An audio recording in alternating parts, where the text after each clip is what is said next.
యోగాతో బరువు తగ్గడం సులభం కేవలం 21 రోజుల్లో.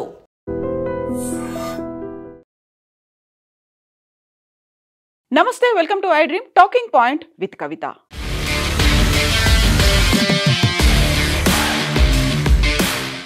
ధర్మస్థలాలో మాస్ బరియల్కి సంబంధించినటువంటి ఒక ప్రోపగాండా అనేది జరిగింది. నెగటివ్గా దాని మీద ఏదో జరగబోతోంది అనేటువంటి సమాచారం ముందస్తుగానే ఇంటెలిజెన్స్ రూపంలో ప్రభుత్వానికి అందింది అనేటువంటి ఒక బ్రేకింగ్ వార్తని కేంద్ర హోంశాఖ మంత్రి అమిత్ షా వెల్లడించారు. 2023లోనే ధర్మస్థల తీర్థక్షేత్రం చుట్టూ ఇలాంటి ఒక కాన్స్పిరసీ థియరీ, ఒక నెగటివ్గా క్యాంపెయిన్ జరగబోతోంది అనేటువంటి సమాచారాన్ని 2023లోనే కర్ణాటక రాష్ట్ర ప్రభుత్వానికి రాష్ట్ర ఇంటెలిజెన్స్ డిపార్ట్మెంట్ సమాచారాన్ని అందించింది. అయినప్పటికీ ఎందుకు చర్యలు తీసుకోలేదు? ఈ మాటలు స్వయంగా కేంద్ర హోంశాఖ మంత్రి అమిత్ షా తనని కలవడానికి వచ్చినటువంటి కర్ణాటకకి చెందినటువంటి వివిధ మఠాలు పీఠాలకు సంబంధించినటువంటి మఠాధిపతులు పీఠాధిపతులతో తను వెల్లడించినటువంటి సమాచారం. యాక్చువల్గా సిట్ చేసినటువంటి దర్యాప్తు నేపథ్యంలో అక్కడ మాస్ బరియల్ జరగలేదు. చిన్నయ్య కూడా ఎవరైతే మాస్క్ మ్యాన్గా ఉన్నాడో, ఎవరినైతే భీమాగా పరిచయం చేశారో ఆ చిన్నయ్య ఇచ్చినటువంటి సమాచారం అంతా ఫ్యాబ్రికేటెడ్ సమాచారం, ఫాల్స్ ఫైల్స్ని పెట్టుకొని, ఫాల్స్ డాక్యుమెంట్లను పెట్టుకొని ఇంత పెద్ద కథని తతంగాన్ని నడిపించారు. ఎన్ఐఏకి అందించాలి అంటూ పీఠాధిపతులు మఠాధిపతులు అయితే కేంద్ర హోంశాఖ మంత్రిని కలిశారు. నేషనల్ ఇన్వెస్టిగేషన్ ఏజెన్సీ ఆధ్వర్యంలో మాత్రమే ఈ కంప్లీట్గా ధర్మస్థలాకి సంబంధించినటువంటి సమాచారం బయటకు వస్తుంది అంటూ కర్ణాటకకి చెందినటువంటి అన్ని మఠాలు పీఠాలకు చెందినటువంటి అధినేతలు మఠాధిపతులు అంతా అమిత్ షాని కలిసిన తర్వాత వచ్చినటువంటి సంచలనమైనటువంటి అప్డేట్ ఇది. యాక్చువల్గా ఇలా జరుగుతుంది అని 2 ఏళ్ల కిందనే తెలిస్తే ఎందుకని ఆగారు? నిజంగా అలా జరగాలనే లక్ష్యం కావచ్చు, ఆ టార్గెట్ ఎజెండా ఎవరిది అనే దాని మీదే ఎన్ఐఏ ఇప్పుడు ప్రోబ్ చేయాలి, ఇన్వెస్టిగేషన్ చేయాలి అనేటువంటి డిమాండ్ సర్వత్రా వెల్లడవుతోంది. ఇందులో భాగంగానే ఈ సెప్టెంబర్ 10న అక్కడ ఉన్నటువంటి మఠాలు పీఠాధిపతులు అలాగే సాధులు సంతులు అందరూ కలిసి ధర్మస్థల చెలో అనేటువంటి నినాదంతో ధర్మస్థలాకి చేరుకోబోతున్నారు. దానికి సంబంధించినటువంటి తమ కార్యాచరణను కూడా అనౌన్స్ చేశారు. సనాతన్ సంత్ నియోగాగా ఏర్పడినటువంటి ఈ మఠాధిపతులు అందరూ అమిత్ షాని కలవడానికి వెళ్లారు. ఇక ఇప్పుడు మనకు స్క్రీన్ మీద కనిపిస్తున్నటువంటి ఈ జైన్ మాంకు పేరు గుణాధర్ జైన్ మహారాజ్. ఇతను కూడా అక్కడ హుబ్బాలీలో ఉన్నటువంటి జైన పీఠానికి అధిపతిగా ఉన్నారు. తను చెప్తున్న దాని ప్రకారం అయితే పెద్ద ఎత్తున కేవలం ధర్మస్థల చుట్టూ మాత్రమే కాదు, అక్కడ కర్ణాటకలో ఉన్నటువంటి మఠాలు పీఠాలు పుణ్యక్షేత్రాలు తీర్థక్షేత్రాలు వీటన్నిటి చుట్టూగా పెద్ద ఎత్తున మ్యాసివ్గా క్యాంపెయిన్ జరగాలనేటువంటి ఒక లక్ష్యం, ఒక టార్గెట్ ఎవరిదో తేల్చడానికి ఎన్ఐఏని ఉపయోగించాల్సినటువంటి అవసరం ఉంది అనే దాంతో పాటుగా సనాతన్ సంత్ నియోగాతో పాటుగా ధర్మస్థల చెలో దానికి సంబంధించినటువంటి కంప్లీట్ యాక్షన్ ప్లాన్ అయితే అనౌన్స్ చేశారు. ఇక దీంతో పాటుగా ఈ మధ్యన డెవలప్మెంట్స్ అనేవి అయితే కనిపిస్తున్నాయి. చిన్నయ్యను అదుపులోకి తీసుకున్నటువంటి ఇన్వెస్టిగేషన్ ఏజెన్సీ తన రిమాండ్ని మళ్ళీ పొడిగించింది. సెప్టెంబర్ 7th వరకు తను రిమాండ్లో ఉంటాడు. అక్కడ జ్యుడిషియల్ ఎంక్వైరీ అనేది కూడా జరుగుతోంది. ఈ నేపథ్యంలోనే అమిత్ షా దగ్గర నుంచి తమకు క్లియర్గా కొన్ని సందేశాలు అయితే అందాయి, కొన్ని ఇండికేషన్స్ని అమిత్ షా మాకు ఇచ్చారు అనేటువంటి మాటని సనాతన్ సంత్ నియోగా అయితే చెప్తుంది. యాక్చువల్గా ఇలా రిలీజియస్ ప్లేసెస్కి సంబంధించి మిస్లీడింగ్ కంటెంట్ కావచ్చు, మ్యానిపులేటింగ్ కంటెంట్ అనేది ఎలాంటి ఫ్యాక్ట్స్ లేకుండా రావడాన్ని వ్యతిరేకిస్తూ దానికి సంబంధించి కఠినమైనటువంటి చర్యలు తీసుకునేలా ఒక లెజిస్లేషన్ను కూడా పాస్ చేసే దిశగా మేము ఆలోచనలు చేస్తున్నాము అనే మాట సంత్ నియోగాకి సంబంధించినటువంటి తనను సంప్రదించడానికి వచ్చినటువంటి సాధులు మఠాధిపతులకి అమిత్ షా చెప్పినట్టుగా సంత్ నియోగా అయితే అనౌన్స్ చేసింది. ఇక దీంతో పాటుగా చిన్నయ్యని రిమాండ్ తీసుకున్నారు. అలాగే ఇంకొక చిన్నయ్యతో పాటుగా జయంత్ అనేటువంటి ఇంకొక సాక్షి కూడా తనని కూడా విజిల్ బ్లోయర్గా అభివర్ణించారు. ఆయన్ని కూడా సిట్ క్వశ్చన్ చేస్తోంది. యాక్చువల్గా అదంతా ఫ్యాబ్రికేటెడ్గా జరిగింది. ఒక ఫాల్స్ డాక్యుమెంట్స్ని తీసుకొచ్చి ధర్మస్థల చుట్టూగా ఒక నెగటివ్ ప్రొపగాండాని బిల్డ్ చేశారు. కాబట్టి చిన్నయ్య అదుపులో ఉన్నాడు. ఆ తర్వాత సిట్ దగ్గరికి రెండవ సాక్షిగా తనంతట తాను ముందుకొచ్చాడు. ఆర్టీఐ కింద ధర్మస్థల మాస్ బరియల్స్కి సంబంధించినటువంటి ఆర్టీఐని నేను చేశాను, దాంట్లో జరిగినటువంటి అవకతవకలు కావచ్చు, లేకపోతే అక్కడ అన్ఐడెంటిఫైడ్ డెత్స్కి సంబంధించినటువంటి రిపోర్ట్ని తగలబెట్టారు అని చెప్పినటువంటి జయంత్ను కూడా సిట్ విచారించింది. దీంట్లో భాగంగానే అక్కడైతే ఇంత పెద్ద ఎత్తున ప్రొపగండా జరగడానికి, ఒక నెగటివ్ క్యాంపెయిన్ జరగడానికి అక్కడ లోకల్గా ఉన్నటువంటి కొన్ని సోషల్ మీడియా అకౌంట్స్ కావచ్చు, లేకపోతే యూట్యూబ్ ఛానళ్ళకి సంబంధించి ఫారిన్ ఫండింగ్ ఏదైనా ఉందా అనేటువంటి యాంగిల్లో కూడా ఈడీ చేత కూడా విచారణ జరిపిస్తాం, ఎన్ఫోర్స్మెంట్ డైరెక్టరేట్ కూడా ఇందులో ఇన్వాల్వ్ కాబోతోంది అనేటువంటి సమాచారాన్ని అమిత్ షా సనాతన్ సంత్ నియోగా ప్రతినిధులకు వెల్లడించినట్టుగా మనకు అందుతున్నటువంటి వార్తల్ని బట్టి తెలుస్తోంది.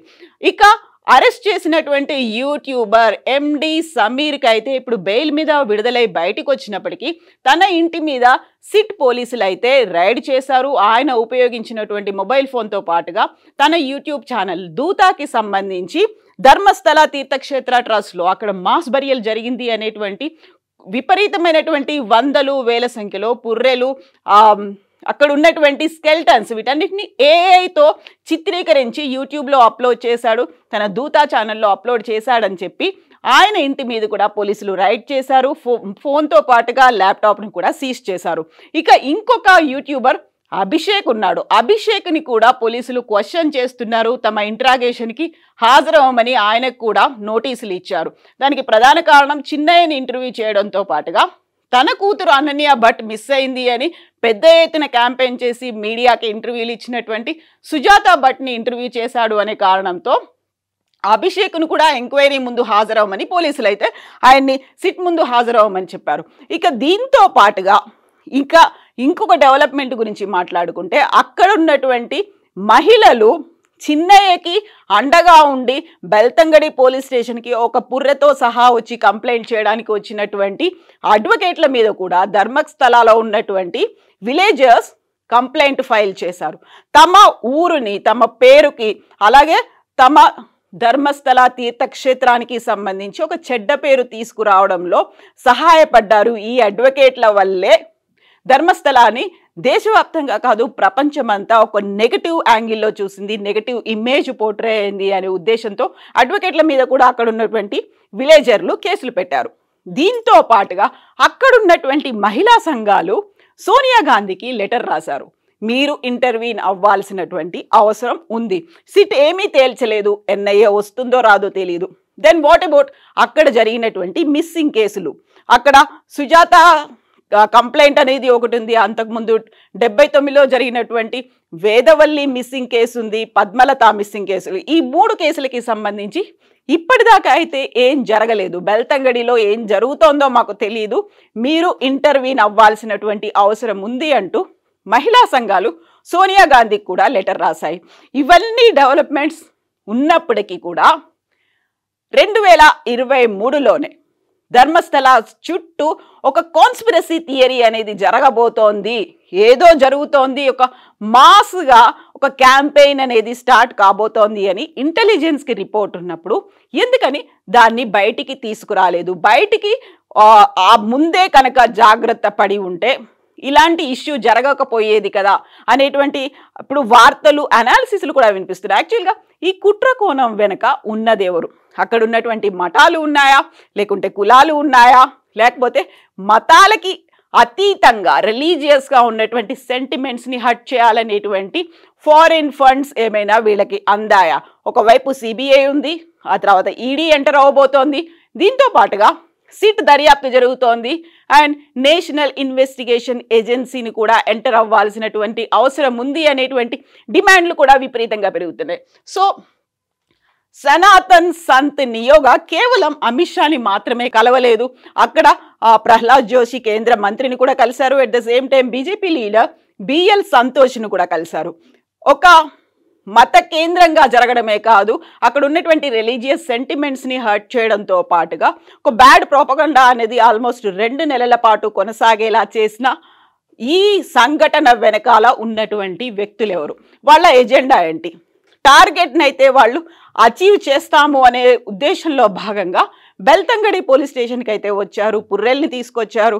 ఒక ఆల్మోస్ట్ 11 ప్లేసుల్ని ఐడెంటిఫై చేశారు. ఆ ప్లేసుల్లో వందల సంఖ్యలో మహిళలు, చిన్నారులు, మైనారిటీ కూడా తీరనటువంటి పిల్లలు, వందలాది శవాల్ని నా చేతులతో నేనే తగలబెట్టాను, పాతి పెట్టాను అని చెప్పాడు చిన్నయ్య.